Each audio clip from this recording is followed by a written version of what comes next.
सज्जनों और देवियों, जीवन को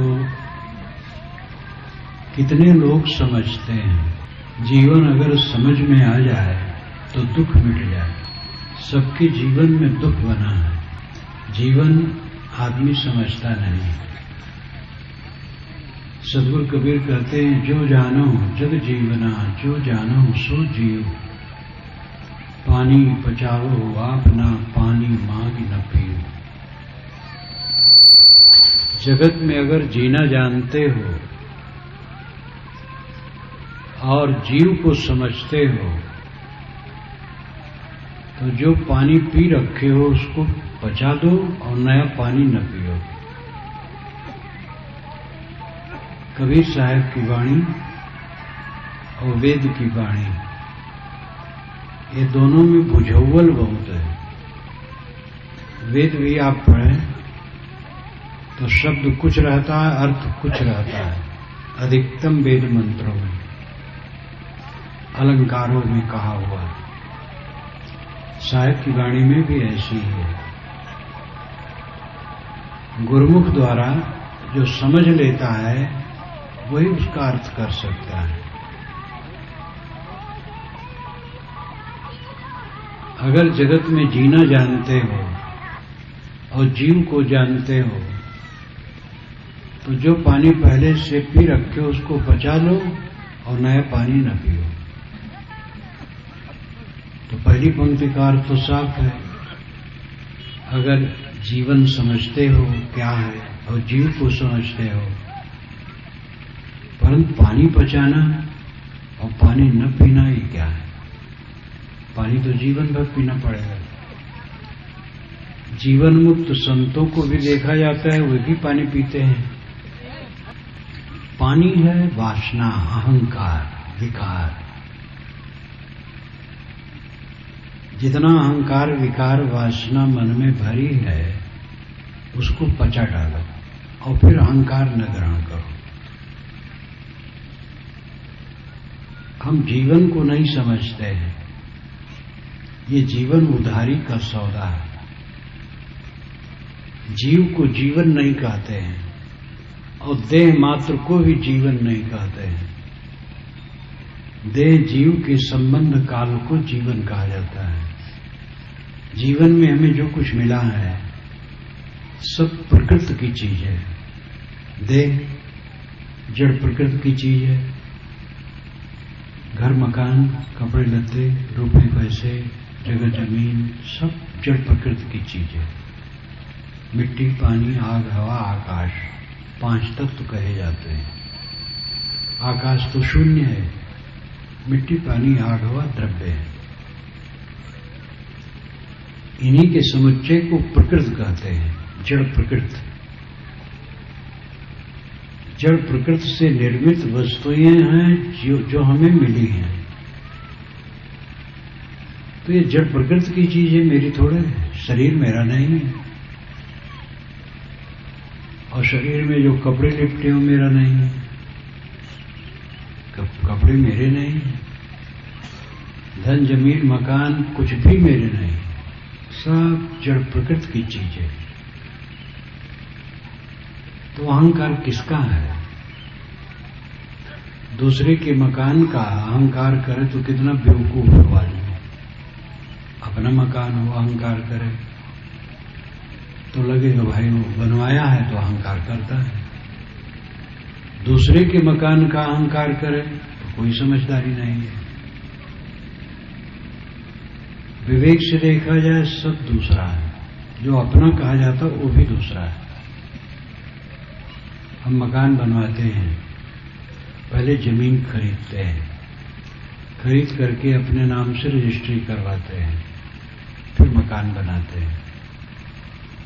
लेकिन आप देखें कि जिस जमीन की रजिस्ट्री आपने अपने नाम से करवाई है, असंख्य लोगों के नाम से उसकी रजिस्ट्री आज तक हो चुकी है। अब आगे भी असंख्य लोगों की होती रहेगी। इसलिए रजिस्ट्री भी बहुत क्षणिक है। यद्यपि रजिस्ट्री करवा के ही बैठना चाहिए। व्यवहार व्यवहार है। लेकिन जिस जमीन की रजिस्ट्री मैंने अपने नाम से करवाई है, अरबों अरबों लोगों के नाम से आज तक उसकी रजिस्ट्री हो चुकी है। आगे भी असंख्य लोगों के नाम से होती रहेगी। मकान हमने बनवाया तो मकान मेरा है, लेकिन उसमें चींटियां जो हैं, मच्छर हैं, फुंगे हैं, मकड़ी है और जानवर हैं, उनके पास जबान होती तो वो कहते कि ये मेरा जन्मजात अधिकार इस पर है, मैं इसमें जन्मा हूं। जन्मजात अधिकार होता है। मच्छर उसमें जन्मा है, मक्खियां जन्मी हैं, छिपकलियां जन्मी हैं, जन्म सिद्ध अधिकार उनका है। आप माने मेरा है, लेकिन मच्छर बोल पाते तो कहते भाई मेरा जन्म इसमें हुआ है, जन्म सिद्ध अधिकार है। लेकिन न मच्छर का है न आपका है, व्यवहार है थोड़े समय के लिए, अब चल देना। इस तत्व को कितने लोग समझते हैं? समझ मोटा मोटी तो सब जानते हैं कि सब मिला और छूट जाएगा, लेकिन कितने क्षण तक इसको याद रखते हैं, भूल जाते हैं। जब कोई सुंदर युवक, कमासुत, अकल वाला, गतिशील मर जाता है और अपने संबंधियों में से होता है तो बड़ा धक्का लगता है और लगता है दुनिया बिल्कुल झूठी, कुछ नहीं। इतना सुंदर युवक, इतना कमासुत, इतना कुशल क्षण में चला गया, दुनिया झूठी और वैराग उत्पन्न हो जाता है। लेकिन वो वैराग उसके अंत्येष्टि संस्कार के बाद से फिर खत्म हो जाता है। अंत्येष्टि संस्कार करवाए, चलाए, गाड़े, लौटे, फिर वही माया मोह। ज्ञान की पुस्तक पढ़े, थोड़ा ख्याल आया, ज्ञान की बातें सुनी, थोड़ा ख्याल आया, फिर भूल गए। कितने समय तक हम याद रखते हैं, ये सोचना चाहिए। याद नहीं रहता, फिर वही अहंकार चढ़ बैठता है, मेरा है। व्यवहार के लिए मेरा है कहना पड़ेगा। अपने मकान में आप जाएंगे, जब यहां से उठेंगे अपने मकान में जाएंगे, किसी के मकान में घुसेंगे तो पीटे जाएंगे।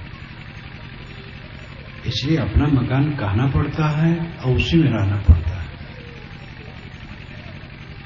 लेकिन अपना है नहीं। साहिब की एक साखी इसके लिए बहुत मार्मिक है कौन तो है नहीं, नहीं कहा ना जाए, हा नाही के बीच में साहिब रहा समाए।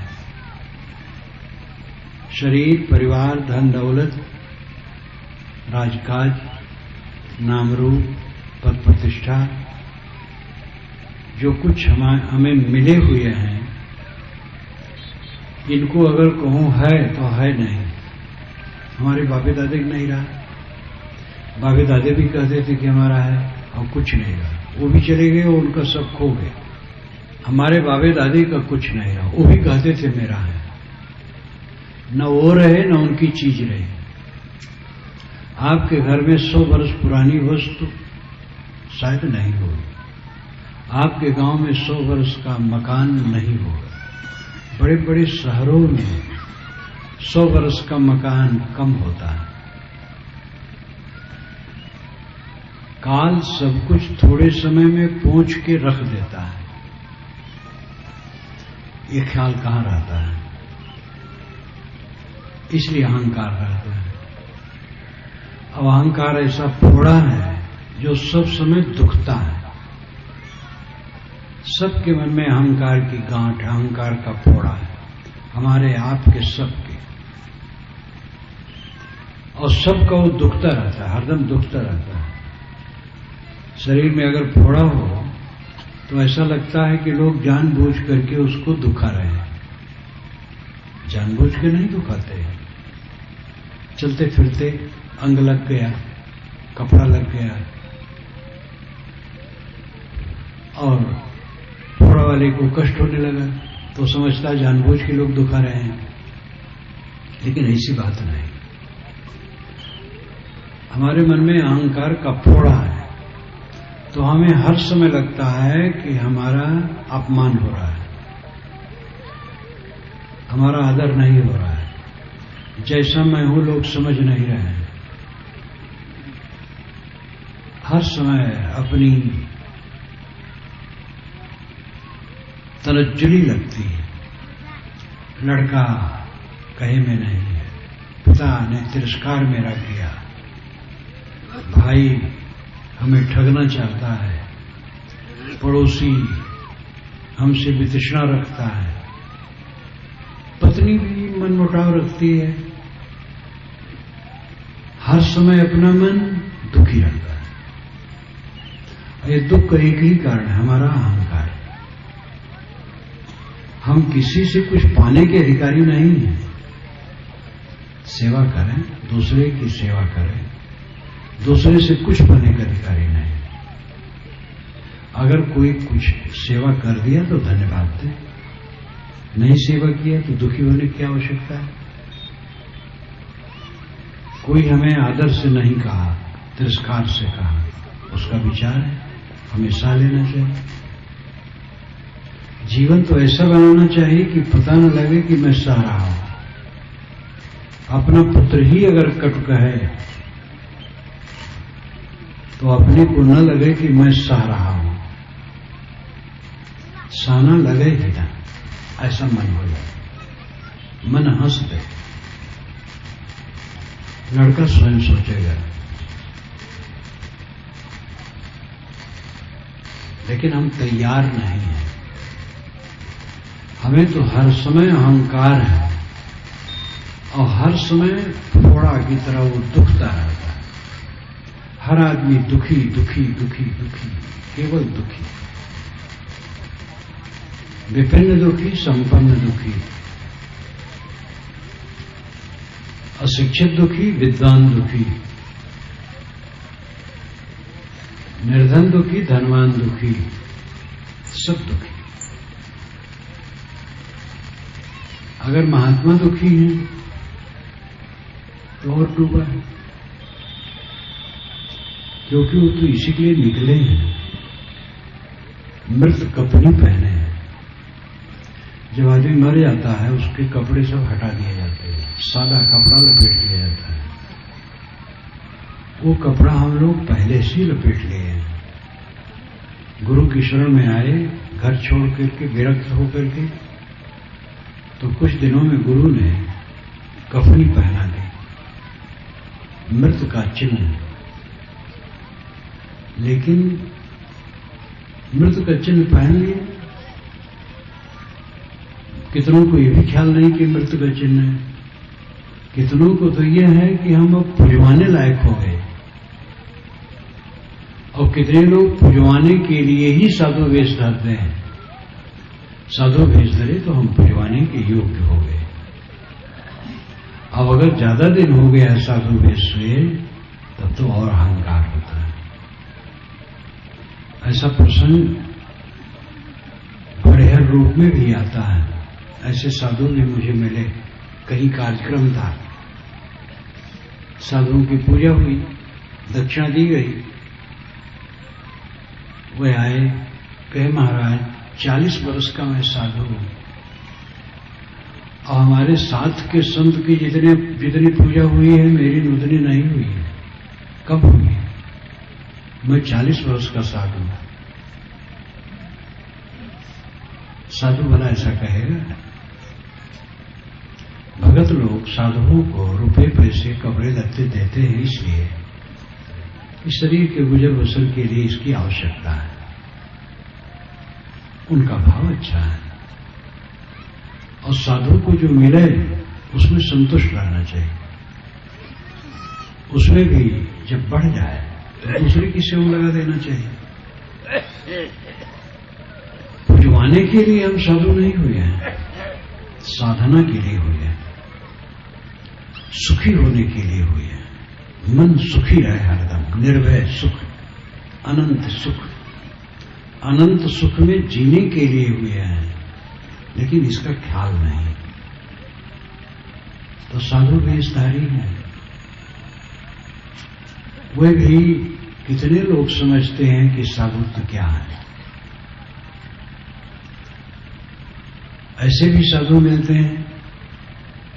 एक बार बिहार में ही था, बहुत पुरानी घटना है, 25 वर्ष की हो गई।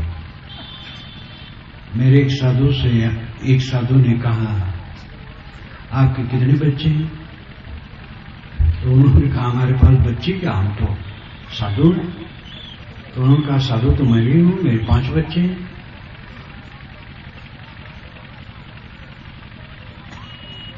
बाल बच्चे गृहस्थी में होते हैं, साधु के नहीं होते। वैसे साधु का मतलब होता है पवित्र, अच्छा, शुद्ध। लेकिन रूप में साधु वेशधारी वे विरक्त होते हैं, उनके बच्चे नहीं होते। उनके बच्चे वही हुए जो उनका शिष्य हो गया, तो बच्चा माना जाता है। जीवन कम लोग समझते हैं, इसलिए सब दुखी है। अहंकार हमें जलाता है। अपने अहंकार को अगर मार दे तो शीतल हो जाए। साहब कहते है कौन तो है नहीं, घर द्वार परिवार शरीर, ये जो हम कहते है नहीं। हमारे बाबे दादे ने नहीं कहा, हमारा भी नहीं रहेगा, लेकिन नहीं कहा ना जाए। जब तक है जीवन तब तक नहीं कहते नहीं बनता है, उसका व्यवहार करना पड़ता है। अपना एक शरीर है तो कैसे कहा जाए नहीं, इसको खिलाना है पिलाना है। देखो ठंडी का समय आया है तो इसकी सुरक्षा के लिए कपड़ा चाहिए, घर मकान चाहिए, तो नहीं कहते भी नहीं बनता है। तो साहब कहते हैं हाँ नाई के बीच में साहेब रहा समाज। साहेब का मतलब ज्ञानी, साहेब अर्थ होता है स्वामी। स्वामी ज्ञानी जो अपने मनेंद्रियों का स्वामी है, जितेंद्रिय है, वो हाँ नहीं के बीच में रहता है भी और नहीं भी। बाकी लोग है का ख्याल रखते हैं, नहीं का ख्याल नहीं रखते हैं। मेरा शरीर है, मेरा पुत्र है, मेरी पत्नी है, मेरा बच्चा है, मेरा मठ है, मेरी चिलाही है। साधु गृहस्थ सब है समझते हैं, नहीं समझते हैं। लेकिन ज्ञानी वह है जो है नहीं दोनों समझता है समझ करके व्यवहार होता है, नहीं समझ करके चित्त में शांति होती है। विवेकवान दोनों का बर्ताव करता है। विवेकवान जो है जीवन मुक्त है, कृतार्थ आत्मा है, वो भी खाता है पीता है, स्नान करता है, कपड़े लत्ते साफ करता है, सुरक्षित रखता है, जहां रहता है तहां ख्याल रखता है, मेरी चीजें कहीं खो न जाए उसको सुरक्षा से रखता है। तो है वो समझता है, और फिर ये भी समझता है कि नहीं, क्षण ही में नहीं रहेगा, एक क्षण में नहीं रहेगा। एक डॉक्टर रोगी की नाड़ी देख रहा था और उसकी अपनी नाड़ी खिसक गई, मर गया। एक वकील फोन से बात कर रहा था और हाथ से फोन छूट गया और कुर्सी पर ही निढाल हो गया, मर गया। एक सज्जन रास्ता जा रहे थे तो एक पेड़ के पास बैठे और उसके जड़ में पीठ लगा करके थोड़ा विश्राम करने लगे। उठे ही नहीं। आसपास दूर में कुछ लोग घास छील रहे थे। कहे भाई देखो ये बाबा सो गया है, इसको जगा दो, रास्ता चले। घंटों से वही सो रहा है।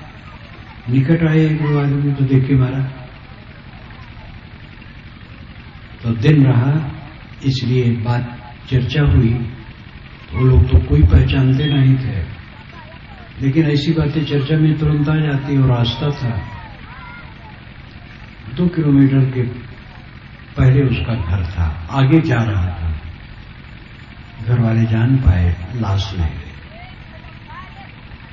एक आदमी साइकिल से जा रहा था, साइकिल उधर गिरी और अपना वो गिरा, मर गया और हार्ट अटैक हो गया, हार्ट फेल हो गया। ये बातें हम आप सब जानते हैं, लेकिन दूसरा मर जाए हम थोड़े मर जाएंगे। सब मर जाए मैं नहीं मरूंगा, ये अहंकार है। अगर 60 वर्ष के हैं तो 60 तो क्या, 60 तक पाठा, 80-90 तक रहेंगे, 90 खो जाए तो 100 तक रहेंगे। शरीर सड़े भले, लेकिन जीने की तृष्णा बनी रहती है। एक बुढ़िया थी 90 वर्ष की, वो बराबर यही कहे, आए मौत ले चल, आए मौत ले चल। उठते बैठते समय समय से कहे। एक रात को मौत आई और उसके पैताने बैठ गए, उसका पैर पकड़ा तो मौत का हाथ में बहुत कड़ा कड़ा। बुढ़िया कांप गई, कहे बहन तुम कौन हो? कहे तुम रोज पुकारती हो मुझे, मैं मौत हूं, तुम्हें लेने आई हूं। वो कांपने लगी, कहे मैं चल करके क्या करूंगी, मैं तो खिसक भी नहीं पाती हूं, घर में जवान जवान है उनको ले जाओ, मैं क्या करूंगी। कांपने लगी।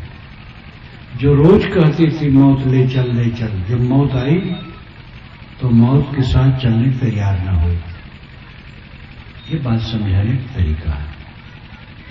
मौत कोई प्राणी नहीं जो आए और बात करे। ये सब अपने अज्ञान का परिणाम है। जिसको बोध हो जाता है मैं देह नहीं हूं, शुद्ध चेतन आत्मा हूं, निर्मल हूं, अकेला हूं, असंग हूं, उसको देह का रहना और देह का जाना दोनों बराबर लगता है। बल्कि देह न रहने पर और सारे दुखों का अंत है। देह जब तक है तब तक इसकी झंझट है, देह न रहे हमारा क्या नुकसान होता है। वह सब समय निर्भय रहता है। जैसे दूसरे के मरने से हमें भय नहीं होता है क्योंकि दूसरा हमारा है। ज्ञानी को अपना माना हुआ शरीर मरने से भय नहीं होता है क्योंकि शरीर दूसरा है, शरीर मैं नहीं हूं। शरीर मर जाए, शरीर तो मिट्टी का लौदा है, कणों का जोड़ है। वैज्ञानिक बतलाते हैं कि शरीर के सारे परमाणु 7 वर्ष में बदल जाते हैं।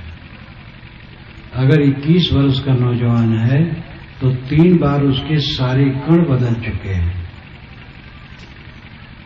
जिस पर हमें अहंकार है वो ऐसा है, हर क्षण चल रहा है। संसार का अर्थ ही है जो सरकने वाला संसार है। संस्कृत भाषा में उसको कहते संसरति संसार, संसरति संसार। सरकने से संसार कहलाता है। जगत जायमान होना और गत होना, बनना और बिगड़ना ही जगत है। एक प्रवाह है हमारे सामने, प्रवाह चलता रहता है।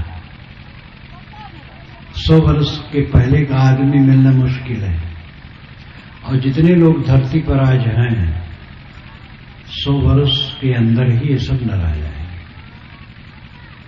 ये प्रवाह बह रहा है नदी की धारा की तरह। विवेकवान इसमें हर्षोक नहीं करता है, सम रहता है, किसी से सम्मान नहीं चाहता, अपमान पाकर के कष्टित नहीं होता है, कटु शब्द सुन करके भी क्षुब्ध नहीं होता है, किसी को कट नहीं कहता है। और दूसरा अगर कट कहे तो क्षुब्ध नहीं होता, उसके प्रति बैर नहीं बांधता है, उसके प्रति मन में ग्लानि नहीं करता है, सम रहता है।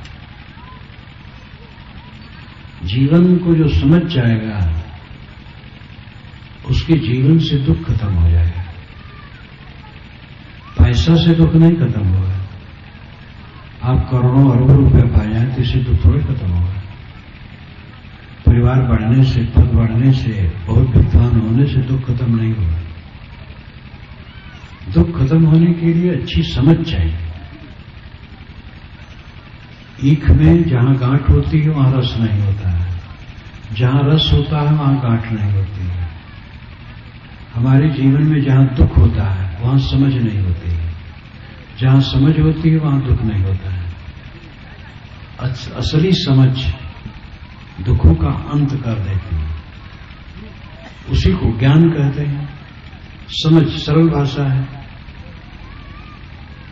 हम नहीं समझ पाए इसलिए दुखी हो गए। समझने की जरूरत है। जीवन को जो समझ जाए धन्य है। इसको समझने की चेष्टा लोगों को नहीं है। धन दौलत बढ़े, मान बढ़ाई बढ़े, प्रतिष्ठा बढ़े, गामा गामी बढ़े, इसके लिए सबको ख्वाहिश है। इसके लिए यथाशक्ति लोग पुरुषार्थ परिश्रम भी करते हैं, प्राप्त भी करते हैं, नहीं भी प्राप्त होता है। और चाहे जितना प्राप्त हो, छूटना उसका पक्का है। प्राप्त होता ही है छूटने के लिए, कुछ रहने वाला नहीं। विवेकवान इस बात को हर समय समझता है, इसलिए वो सारे अहंकार, विकार, वासना का त्याग करता है। पानी बचाओ अपना, पानी मांगी न पियो। जो पानी पी लिए हो उसको पचा दो और नया पानी न पियो। जो वासना, जो अहंकार, विकार पहले का ग्रहण है उसको समाप्त कर दो और नया अहंकार न ग्रहण करो। अहंकार के कारण हम दुखी हैं, तो उस अहंकार को जिलाए रखना कौन समझदारी है। सांप हमारी गोद में गिरे तो उसको हम झट से फेंकेंगे, लेकिन अहंकार जो भयंकर सांप है बड़ा प्यारा है। कबीर साहब ने कहा है, काला सर्प शरीर में खाइन सब जग जाए, बिरले तेजन बाजी है रामे बजे बिचाए। काला सांप सबके शरीर में है जो झार झारा खा रहा है, इससे बिरला बचेगा जो विचार पूर्वक राम का भजन करेगा। राम का भजन का अर्थ है अंतरात्मा का अनुसंधान। अंतरात्मा ही राम है, जो सब घट में रम रहा है वही राम है। आपका आत्मा, आपका होना, आपका अस्तित्व राम है। आप देह नहीं है, आप मन नहीं है, बुद्धि नहीं है, चित्त नहीं है, आप शुद्ध चेतन है। आप राम हैं, जो विचार करके राम का भजन करता। राम का भजन करता क्या है? जैसे मूंज में से सीख निकाल ले, दूध और पानी को अलग अलग कर दे, दूध ले ले पानी छोड़ दे। ये हंस का लक्षण है। हंस ऐसा कर पाता है कि नहीं ये पता नहीं। कभी जगत में कितनी कहावतें चलती हैं जो बातों को समझाने के लिए, जैसे कल्पवृक्ष। कल्पवृक्ष दुनिया में कहीं नहीं होता। कामधेनु, जो कामधेनु जो चाहो वही दे दे। वशिष्ठ की कथा में प्राय आता, विश्वामित्र आए और दलबल के साथ आए वशिष्ठ के आश्रम पर, और वशिष्ठ ऋषि मुनि आदमी जंगल में झोपड़ा, हजारों लोगों को उन्होंने सब जम करके खिलाया पिलाया। विश्वामित्र ने सोचा कहां से लाए, तब उनको पता लगा कामधेनु गाय इनके हैं। तो कामधेनु गाय जो को वही दे देती थी। उसके सामने कहो कि 10 मन पूरी दो तो 10 मन पूरी तैयार, 5 मन मिठाई दो तो 5 मन मिठाई तैयार। कहा 2000 लोगों के लिए कैंप बनाने के लिए सामान दो, बस तुरंत तैयार।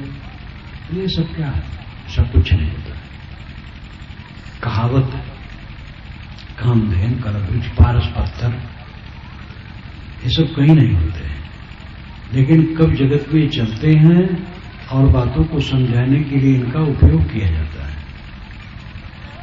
निर्चील विवेक हंस करता है, ये कहावत है। वैसे ये कोई बहुत कठिन काम नहीं है। अगर हंस की चोंच में खटास हो और वो दूध में डाले चोंच और दूध फट जाए और छेना खा ले, पानी छोड़ दे, तो हो सकता है, लेकिन कोई प्रमाण नहीं है, ऐसा देखा नहीं गया। परंतु सिद्धांत में सच है, निर्छीर विवेक, आत्मा और देह का विवेक। मैं देह नहीं हूं, आत्मा हूं। और देह की सार्थकता यही है कि अपने को आत्मा समझ करके विवेक द्वारा देह से अपने को निकाल ले। निकालने का मतलब है सब समय समझे कि मैं देह नहीं हूं। देह का बदलना मेरा बदलना नहीं है, देह का नष्ट होना मेरा नष्ट होना नहीं है, देह का ही नाम है। इस नाम की अगर निंदा हो तो मेरी निंदा नहीं। देह का नाम होता है, बात परिचय के लिए नाम रख लिया जाता है। इतने लोग बैठे हैं, नाम न हो तो हम कैसे पुकारेंगे? नाम है तो हम उसका नाम लिया हुआ है, आगे नाम कुछ नहीं है, काल्पनिक है। और रूप ये जो देह खड़ा है ये भी मिट्टी का पिंड है, क्षण बदलता और मिट जाएगा। जिस नाम रूप में हमारा अहंकार है वो नाम रूप दोनों झूठे हैं। जब यह बोध हो जाता है और ये बोध स्थिर रहता है तब मन बिल्कुल निर्मल विश्राम प्राप्त हो जाता है। तो जीवन को कितने लोग समझते हैं? जीवन को न समझने के कारण ही सब दुखी हैं। जीवन को समझो। सत्संग का फल ये है कि अपने को पहचानो। जहां पर हम बैठे हैं, जहां पर हम रह रहे हैं, जहां अपना सब कुछ मान रहे हैं, वहां हमारा कुछ नहीं है। ये केवल एक व्यवहार है। और आजकल में लंगोटी झाड़ी बंदा चल देगा और उसका कुछ नहीं रहेगा। यह बात निरंतर दिमाग में रहे तो आदमी पाप नहीं करेगा, मोह नहीं करेगा, वैर नहीं करेगा, अमर्ष नहीं करेगा, पीड़ित नहीं होगा, स्वस्थ शांत और सुखी होगा। इसके लिए सत्संग की जरूरत है, सदग्रंथ पढ़ने की जरूरत है और अकेले में बैठ करके चिंतन मनन की जरूरत है और ध्यान की जरूरत है। और ये काम कम लोग करते हैं। खेती काम करो, व्यापार का काम करो, कला का काम करो, जो जिस धंधे में लगे हैं अपने धंधे का काम करो, लेकिन आत्मा का कल्याण का काम तो फल है सब कुछ का। क्यों कमाते हैं? खाने के लिए। क्यों खाते हैं? जीने के लिए। क्यों जीते हैं? इसका पता नहीं। कमाएं खाने के लिए, खाएं जीने के लिए और जिए साधना करके शांति प्राप्त करने के लिए। सत्संग करें, सदग्रंथ पढ़ें, साधना करें, सेवा करें और अपने चित्त को मांझ करके उस अवस्था में अपने को पहुंचाएं जहां जीवन में दुख न हो। जब अहंकार साधना द्वारा, विवेक द्वारा धीरे धीरे अहंकार मिटेगा तब ये दशा आएगी। और तब पानी बचाओ अपना, पानी मांग न पियो, ये सार्थक होगा। साहब कहते जो जानो जग जीवना, जो जानो सो जीव। जगत में जीने की कला अगर जानते हो और जीव के स्वरूप को समझते हो कि तुम दो देह नहीं हो, जीवात्मा, तो जो पहले से अहंकार ममकार ग्रहण कर रखे हो उसको नष्ट कर दो और नया अहंकार ग्रहण न करो तो सदा के लिए सुखी हो जाओगे। मैं अपनी वाणी को विराम देता हूँ।